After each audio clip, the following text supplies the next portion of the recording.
Hello guys, welcome ulit sa channel natin. May gagawin tayo ritong LCD TV na ang brand ay ito guys. Ayan. Samsung na 32 inches. Ang problema na ito guys, sabi ng may-ari walang power. So, saksak natin kung may power nga o wala. So guys, nakasaksak na yan. Kung pansin nyo guys, wala siyang kahit isang indicator. Yan. Walang indicator siya. So, try natin yung power button kung mag-on. So, walang response guys. Yan. Ayaw mag-power on. Yan. Kaya gagawin muna natin. Yan ang ito-troubleshoot natin ngayon. Tanggalin natin sa saksak, tapos check natin yung gantong klase ng plug. Andito yung may fish siya rito, yan. Check natin kung buo.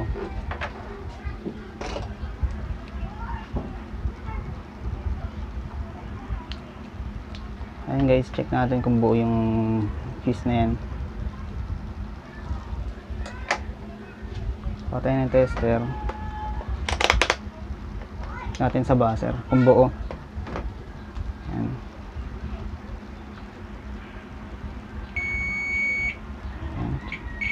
So ayan guys, buo naman yung narinig nyo naman yung buzzer. Ayan, ibig sabihin buo pa yung fuse nya. Ayan. Okay. So ibalik na natin to.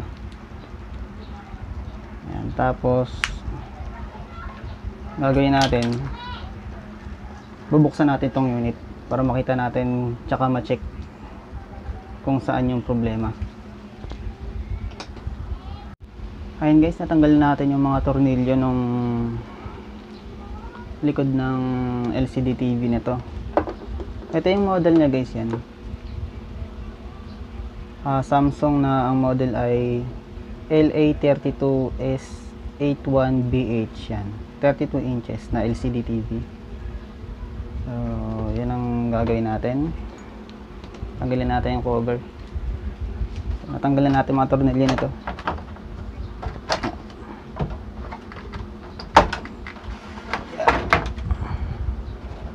Ayan.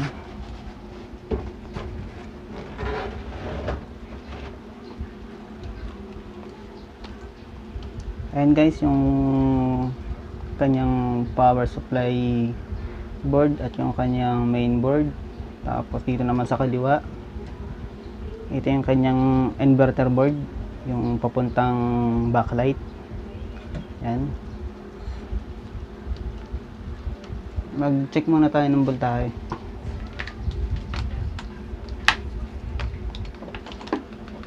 Yan guys, tapos kuha tayo ng tester. Check natin kung may 220 pumasok papuntang sa may power supply board. Ayan, saksak natin. Check natin kung may pumasok na 220. Ito yung plug. Ayan. Check natin dito kung may 220 pumasok.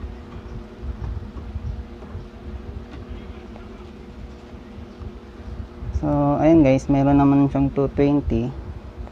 Ayan. May 220 naman na pumasok. Tapos check natin sa yung supply papuntang papunta dito sa mainboard kung meron. So ayan yung niya guys, yan. Yan yung etong harness na to. Yan. Ito na yung papunta ng mainboard dyan. May naka-indicate dyan guys yung ito. Kung ano yung supply ng ito guys, pasensya na kayo, malabo yung camera ko, tsaka malabo rin kasi yung pagkaka-print ito guys. Yan yung susundan mo para makapag-check ka rito guys. Yan. Ito yung number 1, yung may blue. Yan. So check tayo dyan guys ng voltahe. So nakasaksak na yan. Check natin guys kung meron. Body ground tayo. Kahit dito na lang yan. Tapos check tayo sa DC. Yan. Check natin. Lapit natin guys kung kompleto yung voltahe. Kung meron siyang secondary papuntang board, main board. So yung pin 1 nakalagay dito ay PS. Tapos pin 2 no connection. Check natin. Pin 1 PS wala. Yung PS guys, power switch yun dito sa ilalim. So pindutin natin kung magkakaroon ng voltahe. So guys, walang signal galing power switch. Yan. Tapos no connection yung pin 2. Alternate yung guys pin 1, pin 2, pin 3, pin 4. Tapos pin 1, pin 2 no connection, pin 3 SB, pin 4 ground, pin 4, 5, 6 ground, 1, 2, 3. May repair up to guys pag ganito. Tsaka matigas-tigas na rin yung mga wire nya. So mas maganda guys, hatiin nyo yan. Gantayin nyo na lang yan para hindi rin kayo hirap pasakali. Yan. Saka lang susukat ka guys, ayan. Mas best yan para hindi kayo mahirapan, para pag ganto-ganto lang kayo. So ayan guys, pin 1 wala naman signal yung power switch. Yan. Ito guys pala, sorry. Ayan. Tapos pin 1, 2, 3, 4, 5, 6, 7 tsaka 8. Pwes ako ng camera guys kasi hindi ko makita, nakaharang din. 1, 2, 3, 4, 5, 6, 7, 8, 12 volts. 1, 2, 3, 4, 5, 6, 11 tsaka 12 dapat may 12 volts. So ayan guys, wala. Tapos 13 hanggang 16 ground. Tapos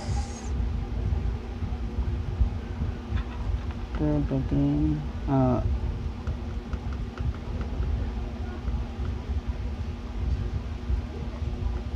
and then 1, sorry guys, sorry. Yung 1 power switch, yan, walang ayaw gumana. Tapos pin 2 no connection, pin 3 SB, pin 4 ground, pin 5 tsaka 6 ground din. 7, 8 dapat 12, may 12 volts, wala rin. Tapos 9, 10, 11, 12, 9, 10, 11, 12 puro ground yung apat. Okay. Tapos 13, 5.3 tsaka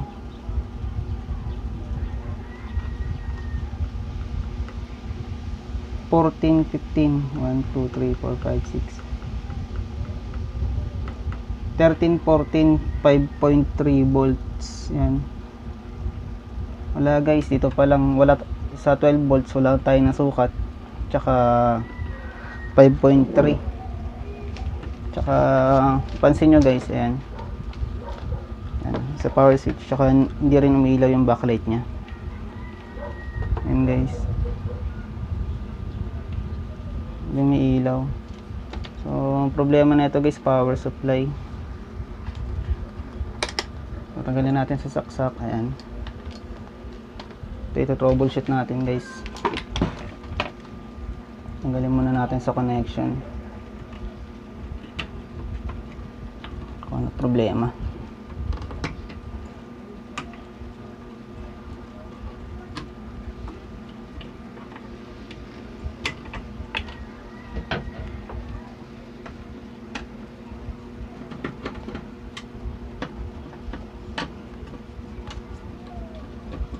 Wala siyang secondary output guys, pero may pumasok naman na 220 volts AC.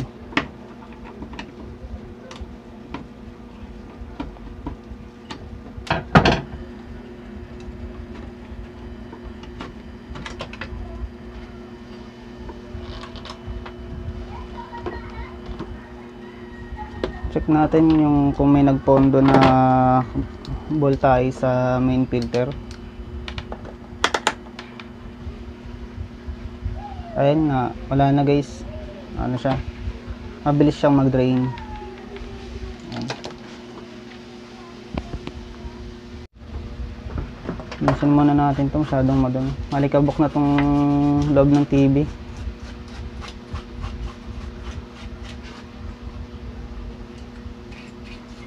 Ito yung kanyang main filter capacitor. Ayan guys.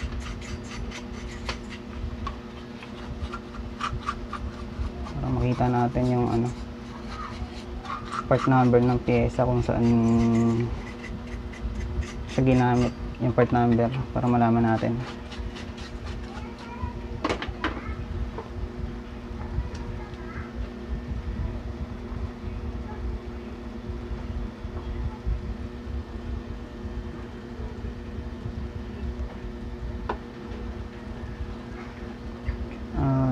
Tignan natin guys, baka may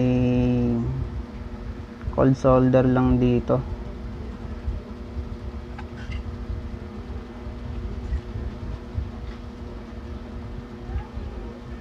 Ito guys, itong pyesa na to, ano ba to? Itong diode ito guys, yan, kasi may supply siya, yan. Yung papunta ng inverter circuit, inverter board, papuntang backlight, yan, 24 volts ito diode. Yung dalawang to ay diode, yan. Yan, yung papunta na siya dito guys. Yan, nakaano yung hinang na guys, tanggal siya sa hinang, nakaangat na. Sa siya na guys, malabo ng camera, tanggal siya sa hinang.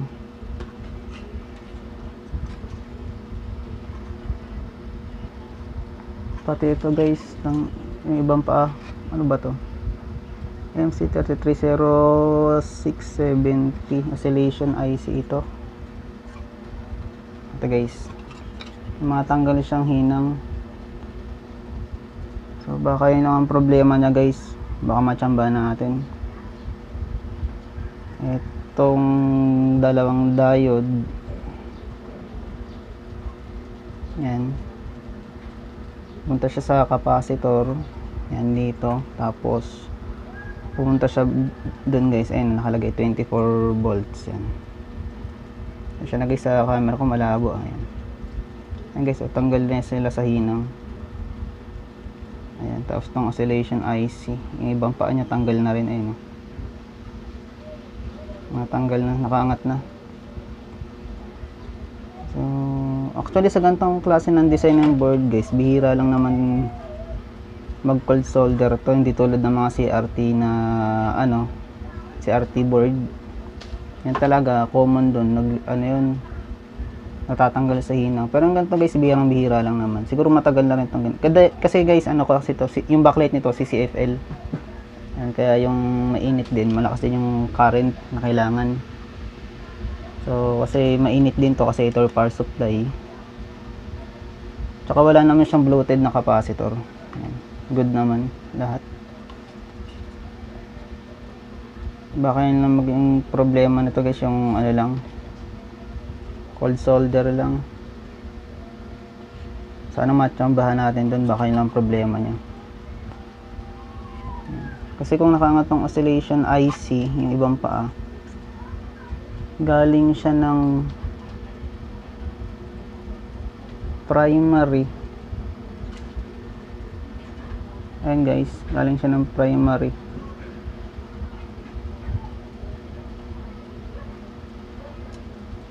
Wait lang, i-isolate natin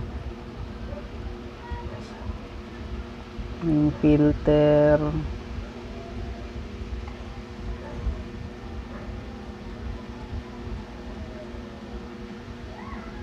Ito kasi yung sa 5 volts, yan.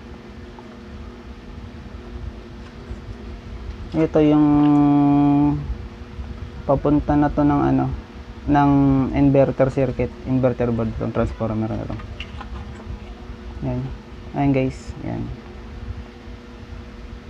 Tapos yung kabilang side ng transformer na to, yan, pumunta siya dun sa regulator, sa rectifier diode na dalawa. Yan, yung tatlo yung paa. Yan. So baka dito ng problema natin guys. Oscillation IC, tanggal yung ibang paa sa hinang, tapos tong dalawa. Yan. So try natin hinangin guys. Tapos check natin. Baka matsambahan natin. Ayun guys, pinapainit ko pa yung panghinang natin. Ayan, hindi pa pala siya nakasaksak. Kaya ngayon medyo mainit na siya. Sinerch ko muna yung sinabi ko kaninang itong IC na to. Ayan. MC33067P. Hindi siya oscillation IC guys, sorry, mali ako. Ano pala siya? Nag-search ako.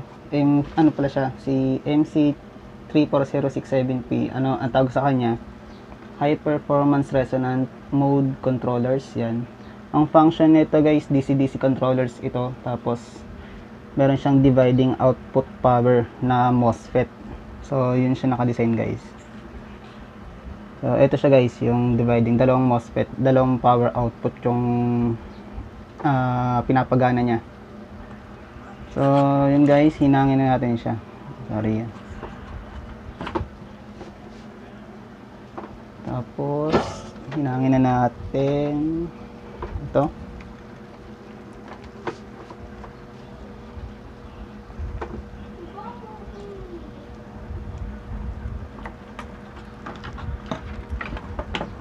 Baka makuha natin sa tsamba. Kasi pag hindi natin nakuha sa tsamba, magti-troubleshoot tayo.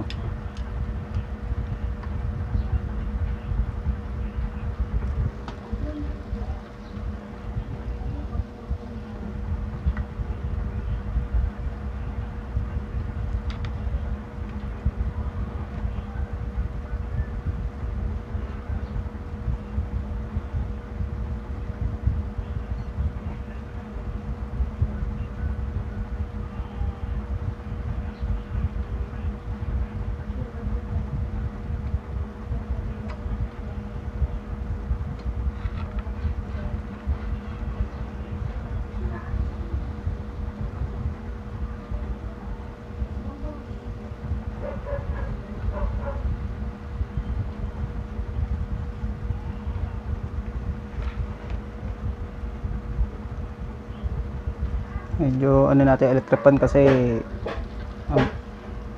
nape-penetrate yung init ng panghinang natin.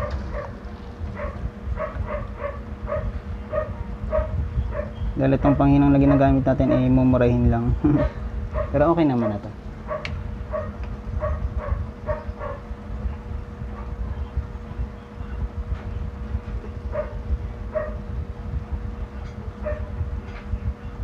Sana matsamba natin dito. Ito yung problema, yung tanggal sa hinang. Ayan. Tapos eto guys, gamitan natin ng flux yan. Ito guys, yan, para hindi magdikit-dikit yung hinang. Mas maganda to guys, yan.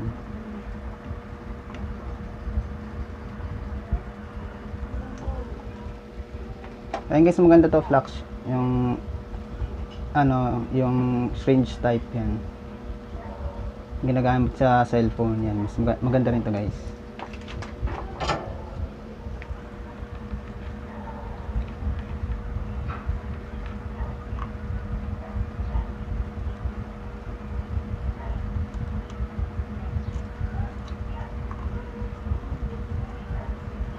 Ito guys, if gamitin yung gantong flux kasi dati kasi nung dating ginagawa ko nung hindi ko pa na-discover yung flux na yan, syempre pagkataas maghinang ng mga IC, lalo na nung mga jungle IC, pag nagpapalit ako tsaka nagre-resolder ulit nun, syempre kailangan mong gumamit ng ng blade cutter para yung mga pagitan nya, syempre kailangan mong linisin para ma-sure mo na walang dikit. So itong flux guys, hindi mo na kailangan ng ganon, ng blade cutter. Kaya mas maganda na rin to. Mas siyang gamitin. Komportable kang gamitin guys. Tapos linisan mo lang ng brush, tapos sabay thinner.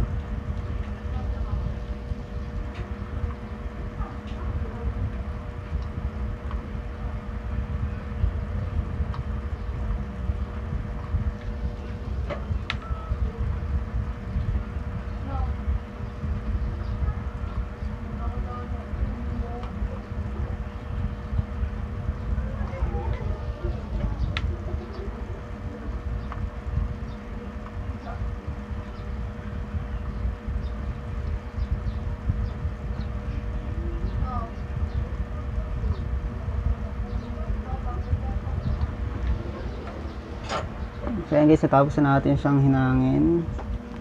Tapos gamit tayo ng ano, ayan, paintbrush. Ayan. Tapos gamitan natin ng pabango. Hindi guys, ano to, thinner to hindi ito pabango. Ayan. Linisan na natin siya ng ano, thinner.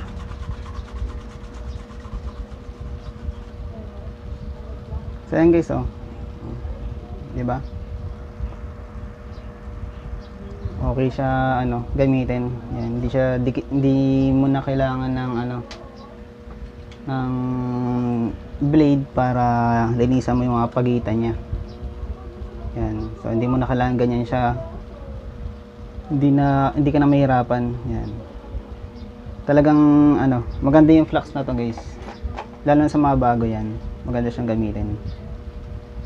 Para hindi na kayo hirap. Ayan, tapos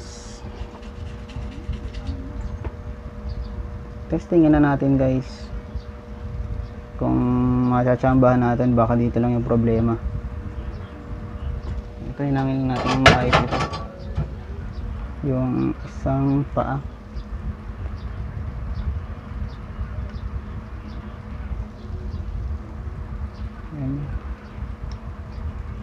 Ayan, okay, good. So, testingin na natin siya guys kung matchambahan natin. Let's do this.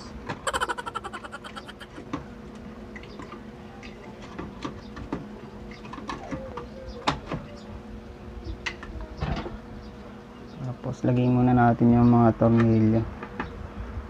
Kahit isa lang guys, para kung sakaling hindi pa rin gumana. Isang tornilyo na natatanggalin natin. Ayan. Tapos kabit natin tong harness papuntang inverter board. Ayan. Tapos supply papuntang main board, ground, AC plug. Ayan. Check natin guys, saksak natin.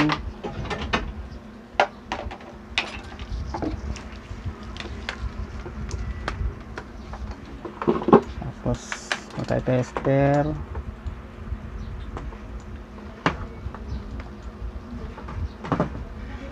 Tapos body ground tayo. Ayan.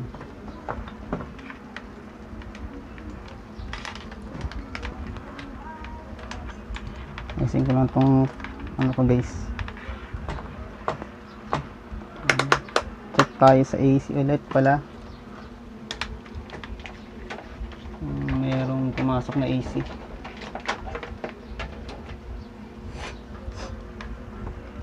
Yan, naka AC tayo.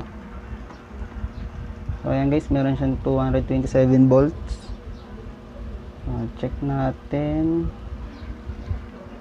yung body ground tayo, yung kung meron na siyang secondary.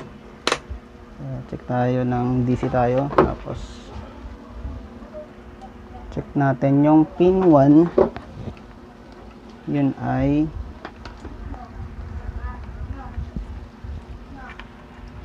PS o power switch. Check natin, tututok tayo, tapos pindutin natin yung power button. Ay, sorry. So yun guys, nakita nyo 3.4 yan Pasensya na kayo sa display. Nagkaroon na siya guys, yung power switch pinindot ko. Orange ng voltahe. Tapos check natin yung pin 2, no connections yun. Yung SB pin 3, meron siyang 5 volts standby. So ayan. Tapos meron yung 4, 5, 6 ground, 7, 8, 12 volts. 4, 5, 6, 7, 8, 12 volts. Ayan guys, meron siya guys. Meron siyang 12 volts. Ayan. Yung pin 1, yung power switch, 3.4 volts. Tapos pin 2, no connection. Pin 3, standby, 5 volts. 7, 8, 12 volts. Ayan. 7, 8, 9, 10, 11, 12 ground. 9, 10, 11, 12, 13, 5.3, 14, 5.3. So ayan guys, okay naman na siya. Tapos 15, 16 ground.